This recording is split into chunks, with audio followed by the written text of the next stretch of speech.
Welcome to learning point Neemuch. आज के इस वीडियो में हम सीखेंगे टैली में पेरोल का यूज़ कैसे किया जाता है। तो सबसे पहले हम टैली ओपन कर लेते हैं।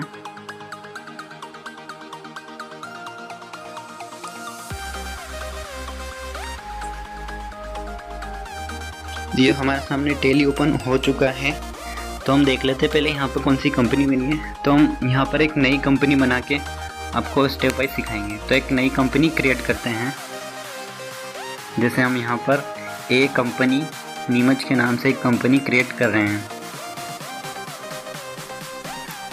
इसमें जैसे हम ले रहे हैं 2022-23 फाइनेंशियल ईयर। इसका जो भी डिटेल भरना है वो भर देंगे। यहाँ पे पिन कोड वगैरह जो भी भरना है। और जैसे हमने 2022-23 लिया तो यहाँ 1/4/2022 लेते हुए कंट्रोल ए की सहायता से इसे एक्सेप्ट कर लेंगे। तो ये कंपनी बन चुकी है, देख लेते हैं। अब यहाँ पे एक और कंपनी आ चुकी है, हमने जो बनाई है ए कंपनी, इसी में हम पेरोल मेंटेन करेंगे। अब यहाँ पर कुछ भी वाउचर एंटर नहीं है। तो मास्टर्स में हमारा सामने अभी यहाँ पर दो ऑप्शन ही शो हो रहे हैं, अकाउंट इन्फो और इन्वेंटरी इन्फो। यहाँ पर पेरोल इन्फो शो नहीं हो रहा है, तो हमें इसे अनेबल करना पड़ेगा। ठीक है, इसके लिए F11 दबाएंगे। इसमें फर्स्ट ऑप्शन है अकाउंटिंग फीचर्स, इसमें जाएंगे और यहाँ से ये दो ऑप्शन है maintain payroll, maintain more than 1 payroll category, cost category, इन दोनों को यस करेंगे। तो ठीक है, हम यस कर लेते हैं।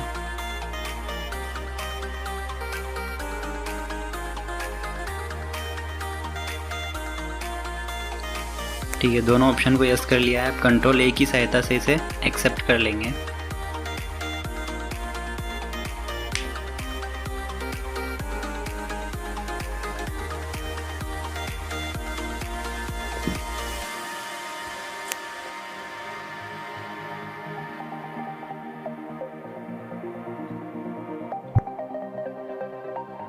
तो अब हमारी कंपनी में पेरोल एक्टिवेट हो चुका है। अब देख सकते हैं यहाँ पर पेरोल इन्फो के नाम से एक ऑप्शन आ चुका है मास्टर्स के अंदर। तो अब इसमें जाएंगे और पेरोल को सेट करेंगे। तो सबसे पहले यहाँ आ रहा है एम्प्लॉय कैटेगरीज। तो हम यहाँ पर एक कैटेगरी बनाएंगे। जैसे पहले डिफ़ॉल्ट में यहाँ पर प्राइमरी कॉस्ट कैटेगरी बना रहता है, लेकिन हमें इसे यूज़ में नहीं लेना है और हम अलग से कैटेगरी बनाएंगे। तो क्रिएट में जाएंगे। जैसे हम यहाँ पर बना सकते हैं हेड ऑफिस, ब्रांच ऑफिस। तो हम बनाते हैं यहाँ पे हेड ऑफिस।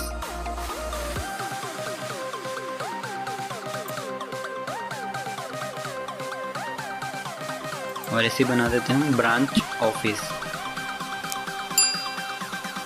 तो हमने यहाँ पर दो कैटेगरी बना ली है, head office and branch office. देखने के लिए हम डिस्प्ले में चलते हैं और यहाँ पर देख सकते हैं हम head office and branch office दो कैटेगरी हमने बना ली है। अब हम चलते हैं एम्प्लॉय ग्रुप की तरफ। ठीक है, तो अब हम ग्रुप बनाएंगे। जैसे हम मान लेते हैं हमारी कंपनी की बहुत सारी शाखाएं हैं, तो इसमें हम जैसे बना लेते हैं हेड ऑफिस और ब्रांच ऑफिस के अंदर बनाएंगे। तो हम हेड ऑफिस में बनाते हैं, जैसे हम हेड ऑफिस नीमच में है तो हम यहाँ पर नीमच डाल देते हैं और इसे सेव कर लेते हैं। अभी यहाँ पर सैलरी डिफाइन नहीं करना है। ठीक है, इसी तरीके से हम एक दो ब्रांच भी बना लेते हैं। तो यहाँ वापस से बैक स्पेस दबाते हुए स्पेस दबाएंगे तो लिस्ट ओपन हो जाएगी। इसके अंदर ब्रांच ऑफिस लेते हुए कोई भी नाम देंगे। जैसे हम रतलाम में हमारा ब्रांच है यहाँ पे, तो रतलाम नाम दे देंगे। वैसे ही एक जगह और ब्रांच है हमारी, तो यहाँ पर जैसे हम उज्जैन डाल देते हैं। उज्जैन में एक और ब्रांच है हमारी, एक उज्जैन ब्रांच बना ली है। ठीक है, एक और जैसे इंदौर में भी है ब्रांच, तो इंदौर ब्रांच भी बना ली हमने। ऐसे जितने भी ब्रांच होगी हम इस तरीके से उसको ब्रांच ऑफिस में लेते हुए एक ग्रुप बना देंगे। ठीक है, तो अब बहुत है इतना ही। अभी हम देखते हैं कि कितने हमने बना लिए ग्रुप। तो आप देख सकते हैं यहाँ पर ये नीमच के अंदर हेड ऑफिस है और बाकी सब ब्रांच ऑफिस में है, इंदौर, रतलाम, उज्जैन। ठीक है, तो इस तरीके से हमने यहाँ पर ग्रुप बना लिए हैं। फिर आ जाते हैं हम यहाँ पर पेरोल इन्फो में। अब हमने कैटेगरी बना ली, ग्रुप बना लिए हैं। अब एम्प्लॉय जो है हम सबसे लास्ट में बनाएंगे, वो क्यों बनाएंगे फिर बाद में देखेंगे। तो अभी हम यहाँ पर यूनिट्स क्रिएट करते हैं। वर्क की जो यूनिट रहती है, जैसे कि घंटे और मिनट में काम होता है, तो यहाँ पे हॉर बनाएंगे, HR हॉर्स एंड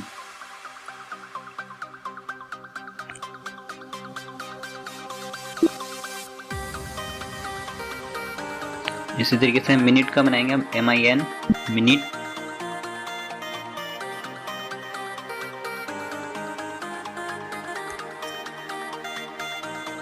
अब यहाँ से हम सिंपल यूनिट का हटाते हुए कंपाउंड यूनिट ले लेंगे और इसका कन्वर्शन कर देंगे। हॉर 60 मिनट, ठीक है, 60 मिनट का 1 घंटा होता है। तो इस तरीके से हमने इसका कन्वर्शन कर दिया है, ठीक है। डिस्प्ले में देख सकते हैं हॉर ऑफ 60 मिनट के नाम से ये बन गई है कंपाउंड यूनिट, और हॉर और मिनट भी बन चुकी है, ठीक है। तो हमने यहाँ पर यूनिट भी क्रिएट कर ली है।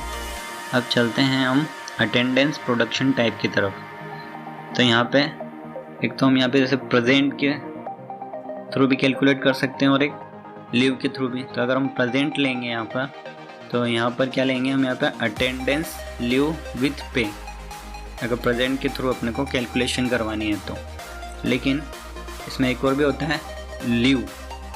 प्रेजेंट में तो जितने दिन आएंगे उस हिसाब से कैलकुलेट करेगा, और लीव में जितने दिन छुट्टी बनाएंगे वो कट जाएगी जो जितने दिन काम हुआ। तो हम यहाँ पर लीव से कैलकुलेट करते हैं। तो लीव के लिए यहाँ पर आ जाएगा लीव विदाउट पे,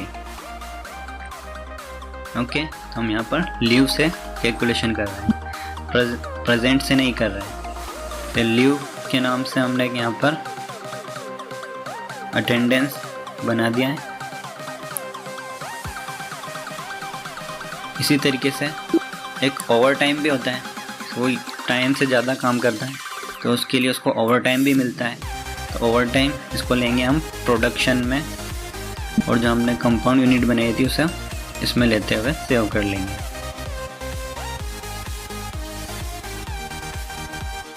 ठीक है। तो हमने यहाँ पर ये बना लिए। अब देख सकते हैं डिस्प्ले में जाकर लीव और ओवर टाइम दो अटेंडेंस टाइप बनाया अपन ने। अब हम चलेंगे पे हेड्स में। तो यहाँ पर पे हेड बनाएंगे, जैसे बेसिक सैलरी, ठीक है। अब इसको क्या, बेसिक सैलरी एम्प्लॉय के लिए अर्निंग है, तो अर्निंग फॉर एम्प्लॉयज़ में ले लेंगे, ठीक है। उसे मिलता है पेमेंट मिलता है तो उसके लिए अर्निंग है ये, तो अर्निंग फॉर एम्प्लॉयज़ में ले लेंगे। और ये फिक्स्ड में जाएगा, फिक्स रहेगी सैलरी, और अंडर में जाएगा डायरेक्ट एक्सपेंसेस या इनडायरेक्ट एक्सपेंसेस में भी ले सकते हैं। तो ज़्यादातर सैलरी को अब मैं डायरेक्ट एक्सपेंसेस में लेना है, ओके। आप चाहे तो इनडायरेक्ट एक्सपेंसेस में भी ले सकते हैं। और यहाँ पर नेट इफेक्ट सैलरी यस रखना है, और क्या नाम प्रिंट कराना है, तो हमें जो बेसिक सैलरी यहाँ पर जो नाम दे रखा है वही हमें प्रिंट कराना है, इसलिए यही ले लेंगे। अब यूज़ फॉर ग्रेचुइटी कैलकुलेशन, तो क्या ग्रेचुइटी की कैलकुलेशन करवाना हो तो यस, नहीं तो नो, तो हम यस कर देते हैं। और यूज़र डिफाइंड लेते हुए हम इसे शेयर कर देंगे। यूज़र डिफाइंड में क्या होगा कि हम इसे हाथ से टाइप करेंगे, इतनी सैलरी है, तो हम यहाँ पर यूज़र डिफाइंड लेते हुए इसको सेव कर लेते हैं। तो एक पे हेड हमने बना लिया है, बेसिक सैलरी। इसी तरीके से हम बनाते हैं, जैसे सैलरी के पहले एडवांस भी ले लेते हैं बहुत सारे, तो यहाँ पर एक एडवांस का भी बनाएंगे। और ये एडवांस है इसलिए यहाँ पर लोन्स एंड एडवांसेस में ले लेंगे इसे, ठीक है, क्योंकि हम पहले से दे चुके हैं पेमेंट। तो यहाँ पे लोन्स एंड एडवांसेस में ले लेंगे, और यहाँ से भी लोन्स एंड एडवांसेस एसेट लेते हुए नेट इफेक्ट यस, इसको भी यूज़र डिफाइंड लेंगे हम, इसको भी हम टाइप करेंगे कितना एडवांस दिया है, ओके, ठीक है। इसी तरीके से कंपनी में बोनस भी मिलता है, तो यहाँ पे हम बोनस डाल देते हैं। अब बोनस क्या है, उसको मिल रहा है तो इनकम है उसकी, वो भी तो अर्निंग है, एक तरह से अर्निंग फॉर एम्प्लॉयज़ में जाएगा। और ये वेरिएबल रहता है, फिक्स नहीं रहता है, ठीक है। तो जितना काम करेंगे उस हिसाब से। तो इनडायरेक्ट एक्सपेंसेस है कंपनी के लिए, तो यहाँ पे ग्रेचुइटी कैलकुलेशन हम नो कर देते हैं, और इसको लेना है यहाँ पर फ्लैट रेट, ओके। एंटर करेंगे और यहाँ पे हम कैलकुलेशन कैसे कराना है इसकी, तो हम मंथ वाइज कैलकुलेशन कराएंगे, इसलिए यहाँ पर मंथ वाइज लेते हुए यहाँ पर नॉर्मल राउंडिंग और इसको भी सेव कर लेंगे। तो 3 पे हेड हमने बना लिए हैं।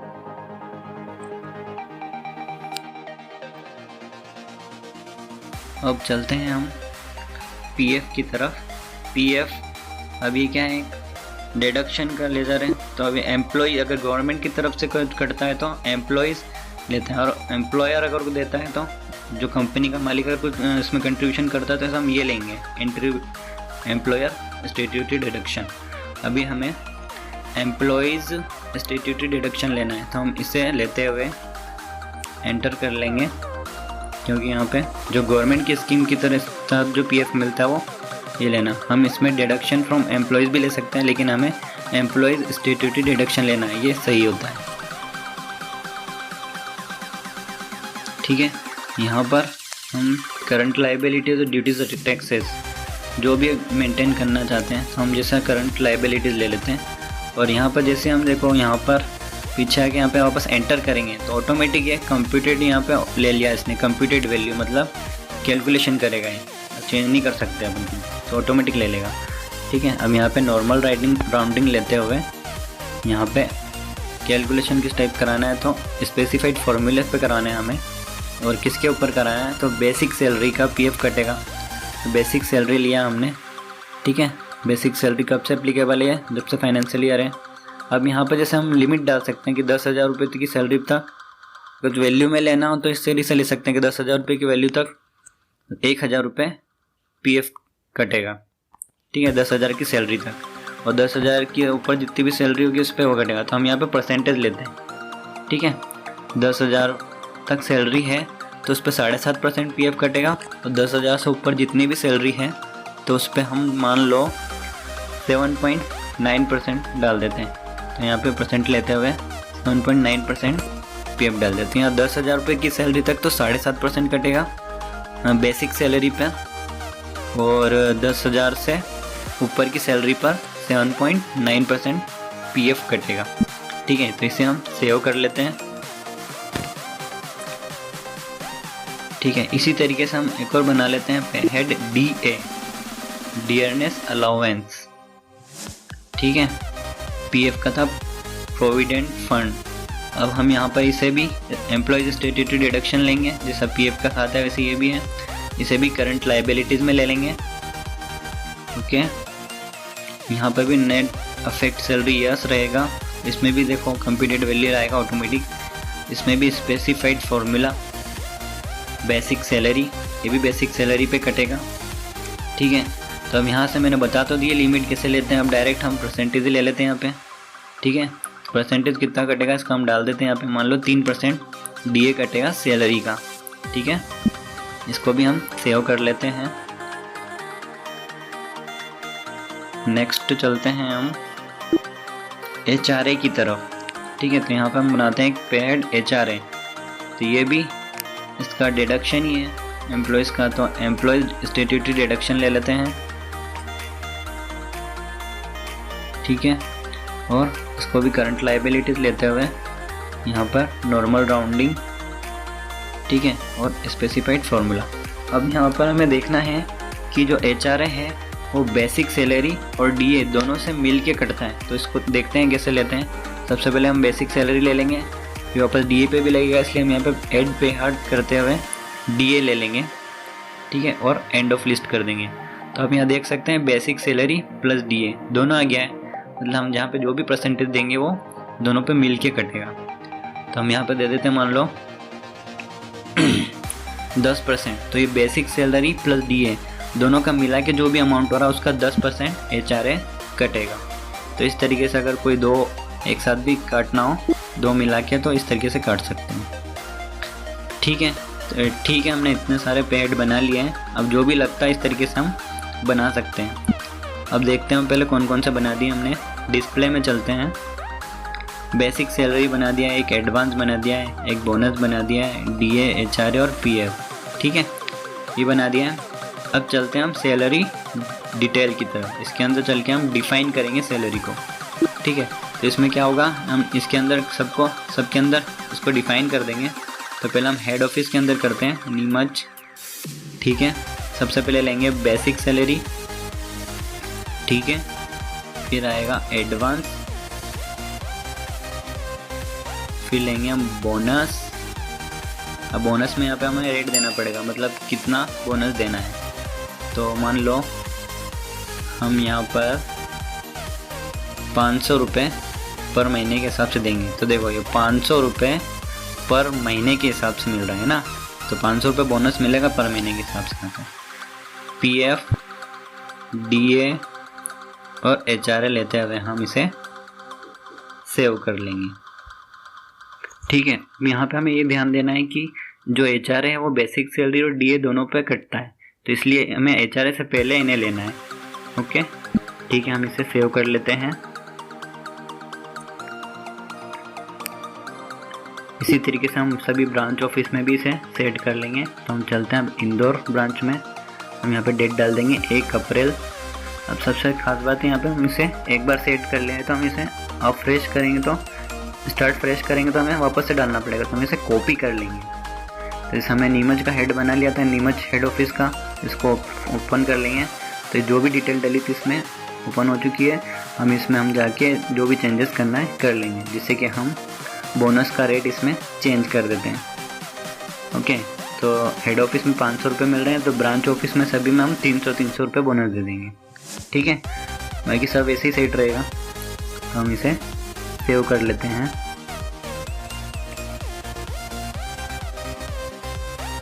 ठीक है। तो इंदौर ब्रांच के अंदर हमने ये सेव कर लिया है। अब इसी तरीके से ये इंदौर ब्रांच का हम सब में कॉपी कर देंगे। तो रतलाम में गए, 1/4 डाला, कॉपी फ्रॉम एम्प्लॉय ग्रुप। हम यहाँ से हम ले लेंगे इंदौर ब्रांच ऑफिस, क्योंकि हमें ब्रांच ऑफिस में सेट करना है। तो सभी में हमें 300 रुपये रखना है इसमें, तो सेम है। तो बस कंट्रोल A की सहायता से इसे एक्सेप्ट कर लेंगे।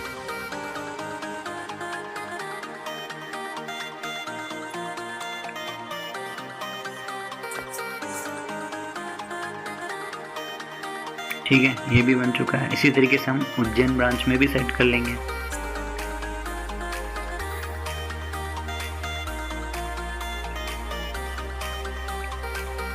तो इसको भी हमने किसी भी ब्रांच से लेते हुए इसको भी कंट्रोल A की सहायता से सेव कर लेंगे, ठीक है। तो हमने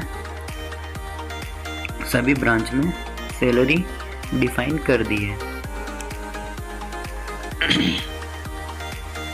ठीक है। देख सकते हैं हम, जैसे कि यहाँ पर इसके अंदर जाके देखते हैं तो देखो यह सैलरी डिफाइन हो चुकी है। तो इसी तरीके से हमने सभी में सैलरी डिफाइन कर दी है, ठीक है।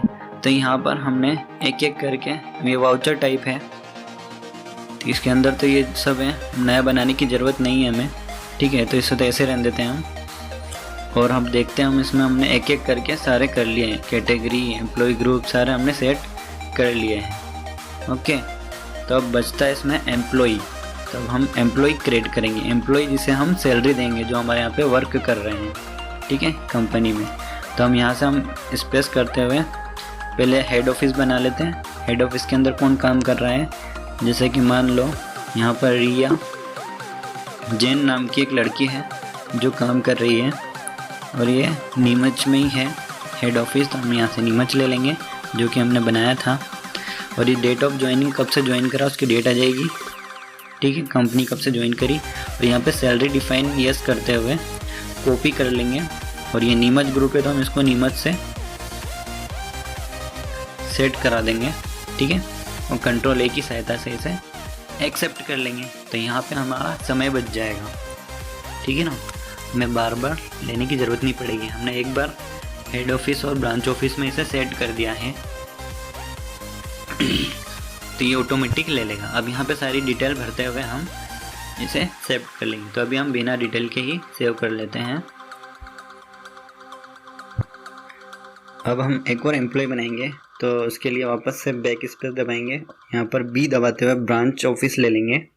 अब यहाँ पर हम एक और दूसरा एम्प्लॉय बनाते हैं, जैसे कि सम्यक पोरवाल नाम से एक लड़का है, तो जो हमारी कंपनी में काम कर रहा है तो उस नाम से हम एक एम्प्लॉय बना देते हैं और यहाँ पर वही कहाँ कर रहे हैं, कौन सी ब्रांच में काम कर रहा है। जैसे मान लो कि ये उज्जैन ब्रांच में काम कर रहा है, ठीक है। इसकी भी डेट ऑफ ज्वाइनिंग डेट डाल देंगे और सैलरी डिफाइन कर देंगे।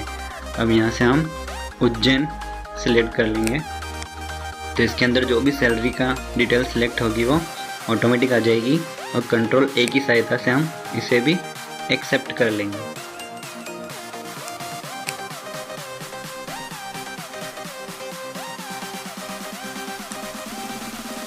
ठीक है, तो एक बार और देख लेते हैं हम इसे। यस करके वैसे तो ये डिफ़ाइन हो चुकी है, तो इसे हम वापस से एक बार यस करके देख लेते हैं। ये डिफ़ाइन हो चुकी है तो हम यहाँ पे इसे एक बार वापस से एक्सेप्ट करना पड़ेगा, कंट्रोल ए।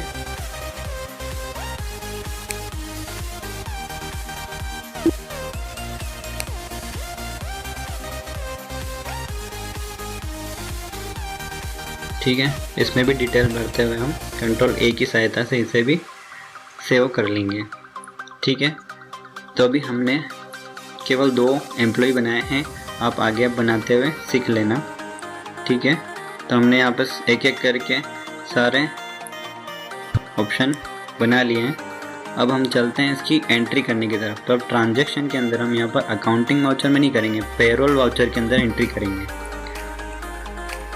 ठीक है, तो सबसे पहले हम यहाँ पर अटेंडेंस लेंगे इनकी। जैसे कि हम यहाँ पर अटेंडेंस दिख रहा है, इस पर क्लिक कर देंगे या फिर कंट्रोल F5 प्रेस करके इसे ले लेंगे। तो अभी यहाँ पर जो पेरोल वाउचर है ये हट कर अटेंडेंस वाउचर के रूप में यहाँ पे आ जाएगा। जैसे कि यहाँ पर अटेंडेंस वाउचर आ चुका है। तो हमारे पास अभी 2 एम्प्लॉय हैं, इनकी हम अटेंडेंस डाल देते हैं। जैसे रिया, इसने छुट्टी कितनी बनाई है 1 महीने में, तो मान लो इसने 6 छुट्टी बनाई है।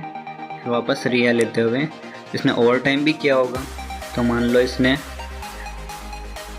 ओवर टाइम लेंगे यहाँ पर, और मान लो इसने की 15 घंटे ओवर टाइम किया है। ओके, वैसे ही यहाँ पर लेंगे हम सम्यक पोरवाल।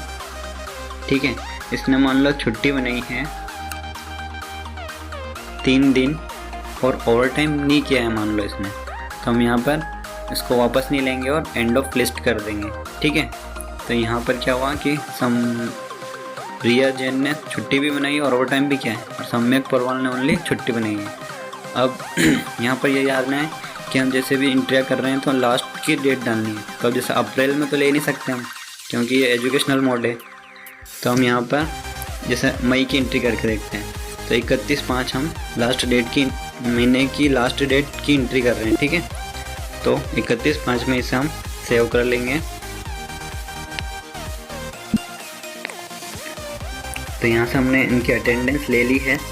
ठीक है, अब हमें वापस पेरोल वाउचर में एंट्री करना पड़ेगी। तो अभी अटेंडेंस हमें पेरोल में जाना है, तो यहाँ राइट में कंट्रोल F4 दबाएंगे या फिर पेरोल पे क्लिक कर देंगे, तो ये पेरोल वाउचर हमारे सामने शो हो जाएगा। ठीक है, तो अब यहाँ पर हमें मैन्युअली एंट्री नहीं करना है। यहाँ पर दिख रहा है पेरोल ऑटोफिल, तो इसके लिए यहाँ पे हम पेरोल ऑटोफिल ले लेंगे और यहाँ पे सबसे पहले यूज़र डिफाइंड लेंगे। ठीक है, यूज़र डिफाइंड लेते हुए 1 मई से 31 मई के बीच की सैलरी दे रहे हो, तो ऑटोमेटिक जैसे हम मई महीना लेंगे तो ऑटोमेटिक डेट ले लेगा। और यहाँ पे हम अभी हेड ऑफिस की सैलरी देते हैं, ऑल, इसके अंदर जितने भी काम कर रहे हैं उन्हें सबकी देंगे हम। और यहाँ पर एम्प्लॉय नेम के हिसाब से या किससे भी सॉर्ट करना है तो भी हम एम्प्लॉय नेम के हिसाब से सॉर्ट कर देते हैं, और कैश या बैंक के थ्रू किससे दे रहे हैं पेमेंट लेते हुए एंटर कर देंगे। तो हमारे सामने अभी हेड ऑफिस में रिया जैन ही काम कर रही है, तो उसकी जितनी सैलरी हम कितनी दे रहे हैं, बेसिक सैलरी कितनी है यहाँ पर डाल देंगे। ठीक है, जो भी चार्जेस कटने के पहले, तो हमने डाल दी इसकी 25,000 सैलरी है और 5,000 इसको एडवांस भी दे दिया है हमने। ठीक है, तो इसको हम सेव कर लेंगे और डेट इसमें भी 31/5 होना चाहिए, मतलब जो भी मंथ की एंट्री कर रहे हैं उसकी लास्ट डेट होनी चाहिए। ठीक है, तो हम इसे सेव कर लेते हैं। अब वापस से हम पेरोल ऑटोफिल जो है ये अल्टर ए दबाएंगे या फिर पेमेंट पेरोल ऑटोफिल पे क्लिक करके अब यहाँ पे सैलरी लेंगे और डेट वही रहेगी, सब कुछ सेम रहेगा। वापस से हेड ऑफिस लेंगे और यहाँ पे भी ऑल आइटम, एम्प्लॉय नेम, जो कैश लिया था तो वापस से कैश और वापस से एंटर कर देंगे।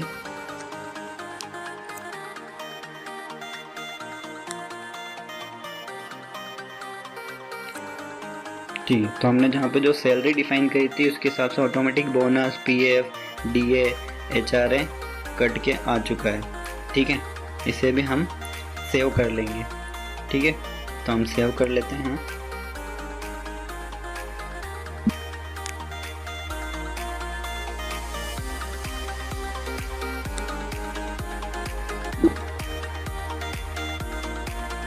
ठीक है, तो ये अगली एंट्री भी हमारी सेव हो चुकी है।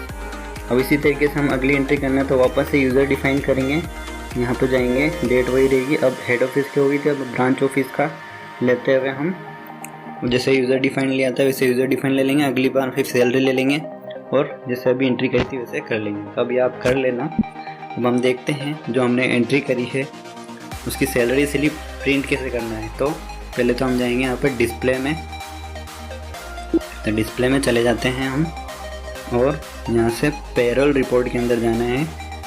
Statements of payroll, pay slip, single या मल्टीपल, दोनों में से किसी में ले सकते हैं। सिंगल में जाएंगे तो एक एक को ओपन कर सकते हैं और मल्टीपल में जितनी भी होगी सारी शो हो जाएगी। तो इसके अंदर ऑल आइटम ले लेते हैं, जितने भी एम्प्लॉय होंगे सब शो हो जाएंगे। तो अभी रिया जैन की हमने एंट्री करी थी इसलिए रिया जैन ही शो हो रहा है।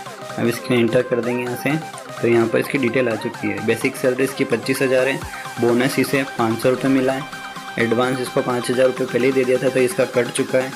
ठीक है, जो भी मिलेगा उसको इधर आएगा अर्निंग्स में लेफ्ट साइड में, और जो कटेगा इधर आएगा राइट साइड में डिडक्शन टाइप में। ठीक है, तो पीएफ, डीए और एचआर ये भी इतना कट है। कुल मिला के इसे 25,500 मिल रहा है, उसमें से डिडक्शन हो गया 10,300 रुपये। तो इसकी जो नेट सैलरी बच रही है ठीक है वो है 15,200 रुपये। ये ऐसे हमें पे करना है। ठीक है, तो जो ये रिया जैन है उसे 15,200 रुपये सैलरी मिल रही है इस महीने की। तो प्रिंट करना है तो अल्ट पी कर देंगे और यहाँ पर अगर प्रीव्यू करना है तो इसको प्रीव्यू मोड लेते हुए एंटर कर देंगे। ठीक है,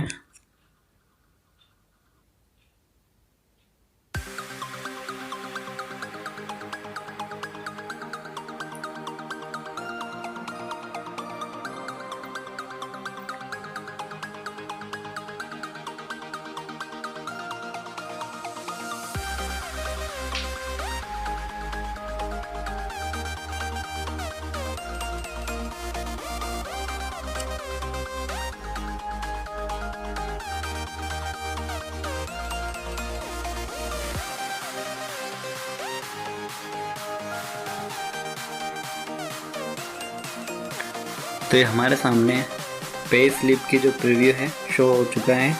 ठीक है, इस तरीके से जो भी डिटेल इसमें शो हो रही है। 6 दिन इसने छुट्टी बनाई थी, इसमें 15 घंटे काम करा तो 6 दिन का उसका पैसा कट गया और 15 घंटे का पैसा उसका